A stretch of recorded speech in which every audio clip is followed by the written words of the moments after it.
No, I haven't anything on the subject. And there's always things like that going on. Flying saucers, and they've had other things, you know. They've had other things, you know. They've had other things, you know. They've had other things, you know.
All right, we're at Miamisburg, Ohio. This place is haunted. There's many different locations here, Patrick, and tell the viewers a couple of places that we'll be checking out. We've got the Plaza Theater, got the Kircher Home, the Gephardt Heaven, Carnegie Library and Library Park, the Hillgrove Cemetery also, and we got the house at the corner of Central and 9th Avenue. Right. So we got about 14 sites altogether. Yeah, that's true. Chris Woodyard has her Haunted Ohio series, and I'll tell you what, Haunted Miamisburg is quite a book in itself. So check these locations out. This is a particularly interesting area, Miamisburg, Ohio. And we hope you enjoy this program. This is Haunted Miamisburg.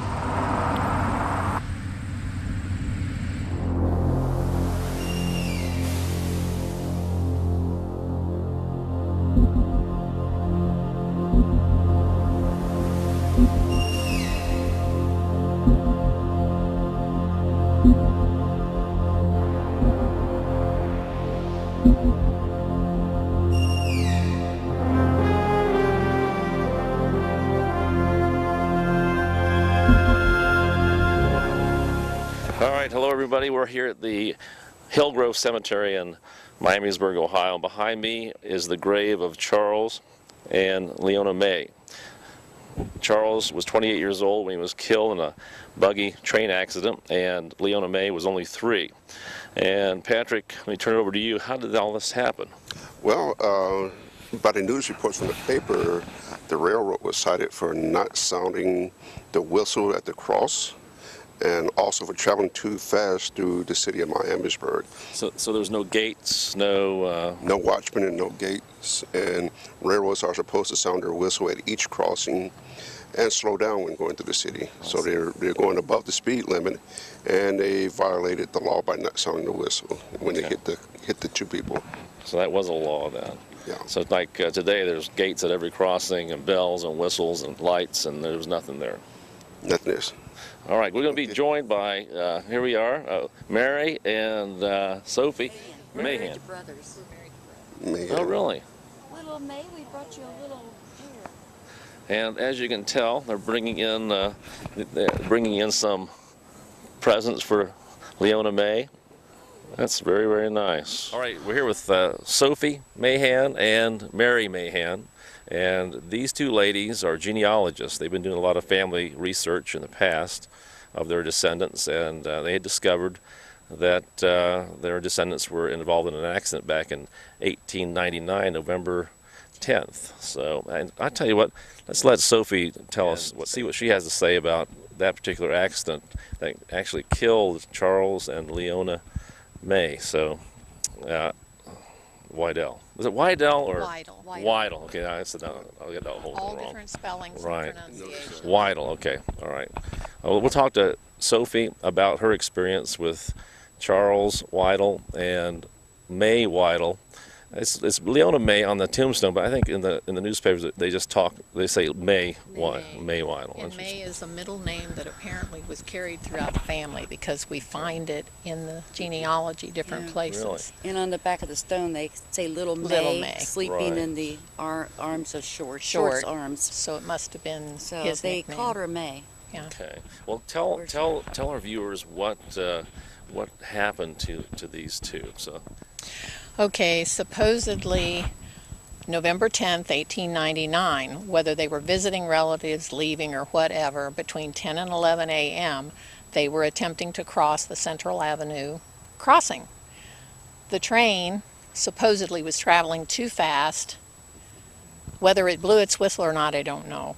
Okay. But their horses were spooked, drugged their buggy, excuse me. Baggy baggy buggy. Right. But it was a southbound train, so we're assuming that the buggy and the people were strewn along Library Park. Do you think they were dragged after they were hit? Oh or no, just, there's no doubt about that. Okay. Yeah. And according to the verdict, they say the train did not blow the whistle, according to witnesses. Right. That's what the newspaper articles say. Yes. Yeah. Patrick, do you have any questions that you want to ask? Sophie? I think you said they were leaving family members. Well, we We don't don't know know. that for Don't know. sure. We've been around to the area of the houses that everybody we were just lived doing in at the time.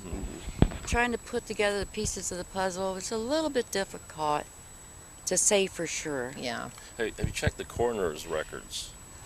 That we haven't gotten into yet. Whether we can, we're going to attempt it. There was Right. the coroner made a report in the Miamisburg News. Right. But as far as if they still have an original record, that's what we're trying We'll to find have to out. find out. Well, it was an assistant coroner that did the investigation. Right, but So- then the coroner from Yeah. Dayton, He came in because he wanted his share of the fees. They got fees to come out to an accident site, probably just like today. So he requested a second inquest because of the money. And the That was Miamisburg in the News. paper. Yeah, Right, it was in the Miamisburg News. And the research that you've been doing with Miamisburg News is incomplete because of certain records not being available. They're missing. We couldn't find the obituary for either one of these people. Okay. We have found them for their parents and so on and grandparents, but not for them. we went It's to the missing. we went to the Dayton Library today. We were going to look in the Dayton Daily News. They do have the Yeah. 1899 issues.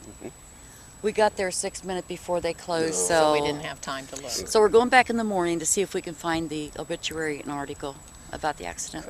Tell the viewers that when you first found this grave and you came up to this graveyard, you saw graves that were covered up, had grown over, and you started clearing them off. Yeah, she started clearing some off, and we discovered they are also ancestors. Okay, so you cleaned that off, and then you took a picture of Charles and Leona May's headstone, and Correct. and you didn't notice at the time, did you, when you took the picture, like a cloud or like a mist Right. above the top of this gravestone?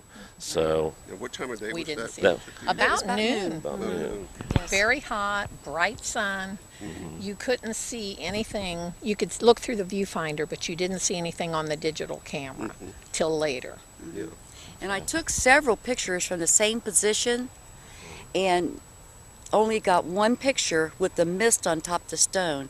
And that was taken at the time we invited them to meet us at Library Park that night. Okay, so that was around noon time, and that is unusual to see a mist cloud like that at that time of day. Yeah. What do you think, Pat? That it is unusual, and I think is a very strange phenomenon. At 12 o'clock noon, you're getting ectoplasm in the daytime. Usually we get that at night or in dusk around this time when it's easily seen, but broad daylight like that is unusual. Okay, so that was around noon. Then you invited the spirit down to the area where the accident occurred. Right. And so tell us what happened at that time. Okay, to begin with, we just took a supper with us, sat on a bench, ate our supper. My cell phone rang, and it was my brother. I have a brother seriously ill, and the other brother was giving me info. When I hung up, I cried a little, and we talked, and she kind of consoled me, and we decided to get on with our walk and forget crying, you know.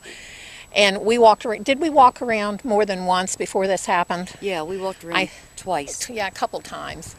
And when we walked down the one side, there was a lot of tables. They were getting ready to set up for their Asian festival. I felt a cold chill, and it was hot. It was muggy. There was no wind, no breeze at all. It was hard to breathe. I just felt a chill from my head to my toes, and I told Mary, I said, something's following me. And she snapped a picture. I walked out ahead of her. Yeah, she was walking ahead and kind of turned back. And Now, excuse me, Mary, did you feel anything at all when she said No, that? a couple of times I'd feel a chill, but nothing like she felt. Okay. It would just be so quick. Did your skin yeah, fall, it or was just goosebumps all over, and I could feel it on the back of my neck, just like you would if somebody were following you. And I wasn't afraid, but I didn't see anything. Didn't see anything at all. But I also knew that it was going away. I could tell. Everything just disappeared. It was an adrenaline rush like you wouldn't believe. I mean, it was like going over a roller coaster, you know. It was great.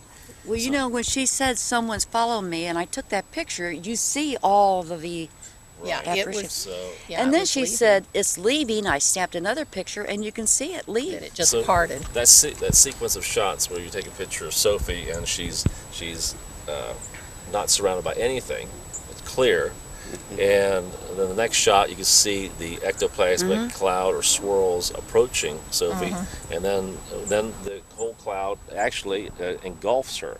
And that's a pretty amazing shot. Take a look at this shot and see what Sophie experienced with the ectoplasmic cloud. And she did not see it. And Mary, when you took those pictures, did you notice on the camera? After I Anytime- took the picture, I just looked at my screen real quick Right. and I seen it. Very quickly. And the only thing I thought at the time was, yes! You know, I got real excited. And then she says, what? Because she said I looked so white. Yeah. And I Her said, eyes got huge. I don't know. I said, we'll look at it later on the computer. Because I started second guessing myself. Right. Am I seeing things? And so many things ran through my mind. I was so excited. Yeah. But you didn't want to tell Sophie. I didn't really want to tell her. I didn't know How I was going to react. how she'd react. And then I got to thinking, did I see what I thought I seen? Or, you know, am I getting cataracts or what? You know, because it's shocking. But we've both walked cemeteries before, many cemeteries, hundreds of pictures. Never anything like this, never. And I've been from West Virginia to Missouri doing pictures. But No. then again, this is the first time we've ever stood and invited anybody someplace. Well, maybe. Oh, But look, maybe we that need to might have been in start- jest too, somewhat. I mean, you know, you're having fun. This is our Yeah, hobby. We were just having fun. We didn't We really think they'd didn't follow us. really think they'd believe us. Well, they seem to be pretty friendly. I mean, you didn't feel like I wasn't threatened at afraid. all? No, we were not. I was not threatened. afraid. Good. Oh, good, because it was me, not you. Yeah. I know, but I had to be fearful for you. Right. Oh, okay. I was I'm driving. confused. You were at Library Park Yes. when it Right. engulfed you. You left here and you went down to Library Park. No, it was- No, we had other things to do during the day. We went to the library and worked on our genealogy and went through old newspaper records. yeah. This About the incident accident. happened around noon. The Library Park was somewhere around 10 o'clock at that night. 9, 10 o'clock. okay. So what we're here today to do is to follow those footsteps, and we'll take some pictures and watch Mary and Sophie take some photographs of the grave, and we'll see what happens. We'll go down to Library shaking. Park. We'll go down to Library Park, and we'll convince Terry, our cameraman, that actually there is a ghost down We there. have to make- Okay, I want our viewers to check this tombstone out. This is it's a gorgeous tombstone. It's shaped like a tree, and this is Leona May's grandfather and Charles's father, who's buried here. He was a Civil War veteran. And look at this tombstone. We got What kind of flowers are these? It's a pot of calla lilies, and I've added one. Pot of calla lilies. And there's a pot down here. And if you notice, you got a Civil War gun here, rifle, sorry, and canteen and Bible. So this is an amazing tombstone, and the type of work and the amount of effort that went into this, and it's lasted for 1913, so it's quite a long time.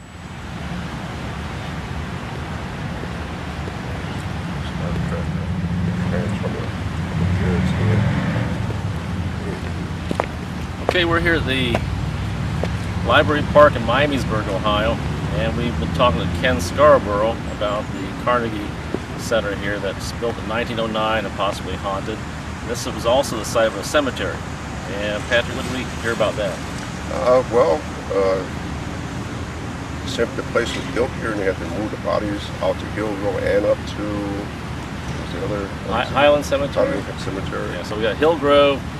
They moved the bodies out of here to Hillgrove and to Highland cemeteries. And when they did that, they built this library and had a little park built, and also discovered other bodies. Back in 1967, dug up a body with a gentleman that was sealed in a metal casket, bolted down, sealed, secure, had a glass window in the front. And what could you see inside that? You see the occupant in there with the 1800s dress, ruffled shirt, and I kind of find that suspicious. This guy in a cast iron coffin, bolted shut, with the window there so you can see the occupant in there. Right, that is unusual. Yeah. Well, now he did have his arms crossed and had a Bible, and he had a white beard, and the face was sunken in a bit, so it must have preserved him a little bit. Yeah. But what do you think he was thinking when he bought that thing? Like, I don't know. I don't even know if he bought it. Somebody else could have bought it for him. What was this guy? Well, he must have had a lot of money. Somebody did. Somebody had money put him away like that.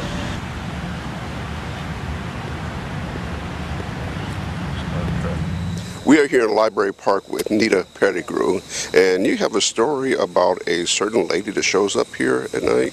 Yes, at 9 o'clock. She was supposed to be a murder victim. She's in white, and she just roams the Library Park. And it was during the time when this was a cemetery, and when all the graves and everything were moved by 1884. Then they say that she did not show as much, but the town was outraged. The mayor, the tax man, everyone who had anything to do with the city of Miamisburg, they saw her also. And hundreds of people saw her many, many times. And it was exactly, the apparition was at 9 o'clock. 9 o'clock at night? Yes. Okay. Yes. You say she was murdered here in the cemetery? I'm not sure if she was murdered here, but she was murdered in Miamisburg. In Miamisburg. Mm-hmm. And this is an unsolved case? Possibly. Yeah. Mm-hmm. Okay. I haven't run across anything to make it any different. Okay. Is there any particular place where she likes to show up? No, she just roamed. Of course, the fountain wasn't there. There's a lot of sightings up where the stones are in the front, and some graves, they say, the people may not have been able to be moved into that area. Okay. So. What are those stones up there? Just markers to tell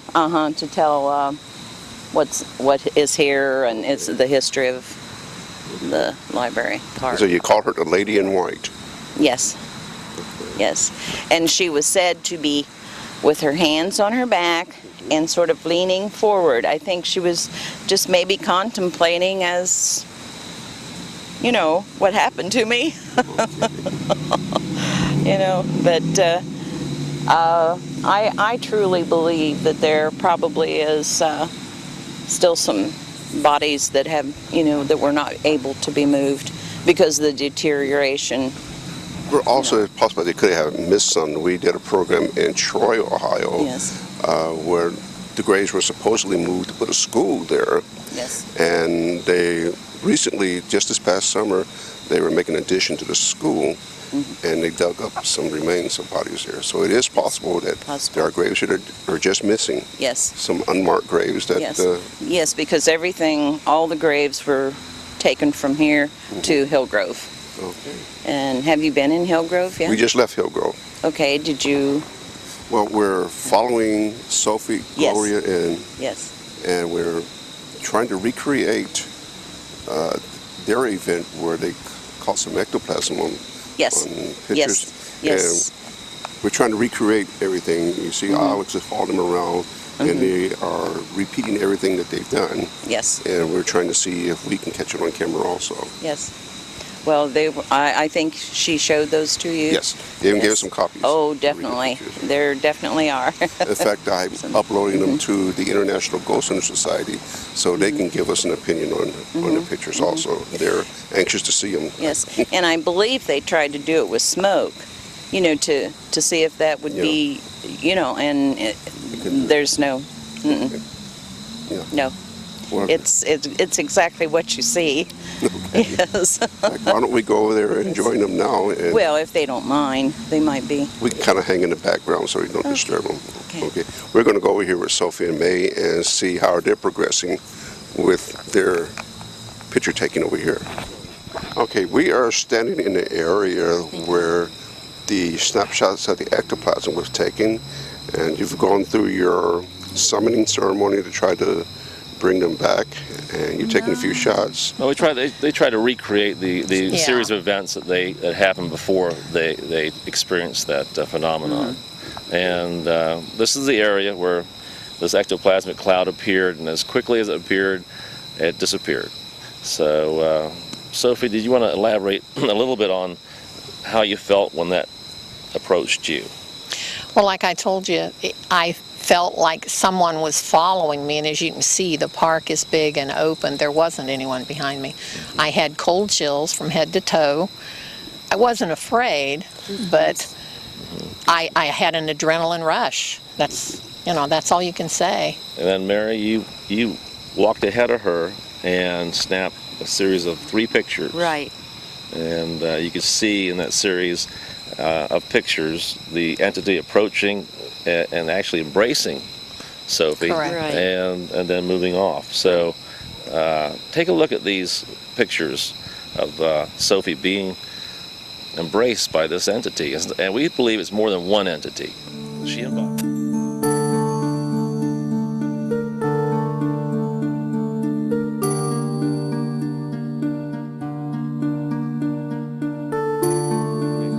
We believe the spirits are of Charles and May Weidel.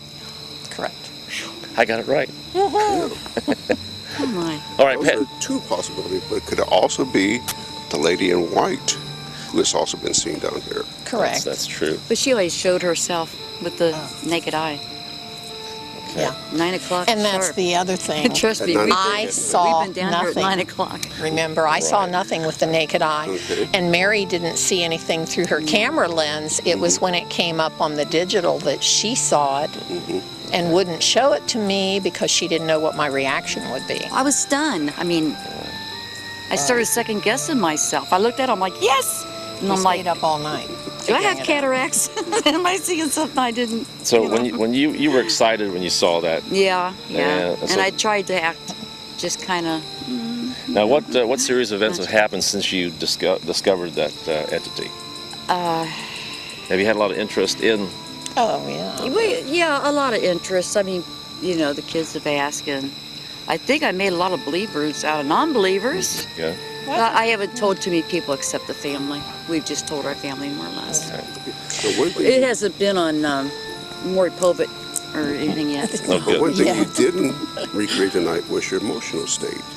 Now, you had just received some news about a family member, and you were kind Correct. of emotional then, right? Right. Before this, I had talked with a brother. I have a brother that's very ill, and I was a little upset. I cried a little. But then we walked and talked and got in a happier mood. But I might also say that when this left, I could feel it leave. All of the chills and the goosebumps and everything went. It was, the adrenaline rush was gone. And we decided to walk again, and my legs were heavy. For the first 5 or 6 steps, it was hard to walk. And then after that, it was fine. Well, we are at Library Park in Miamisburg, Ohio. This is part of the Miamisburg Haunted Ohio series that we're bringing to Miamisburg. Miamisburg has a lot of haunted spots, and we're going to take you to each one that we believe has a story, has some spirits of the past, and we'll follow up with Ruby Hare, the psychic. She'll be back in town shortly, and we're going to bring her here and see what she picks up. So thanks for joining us, and Library Park is a beautiful park. Come on down and see if you can experience what Sophie and Mary have.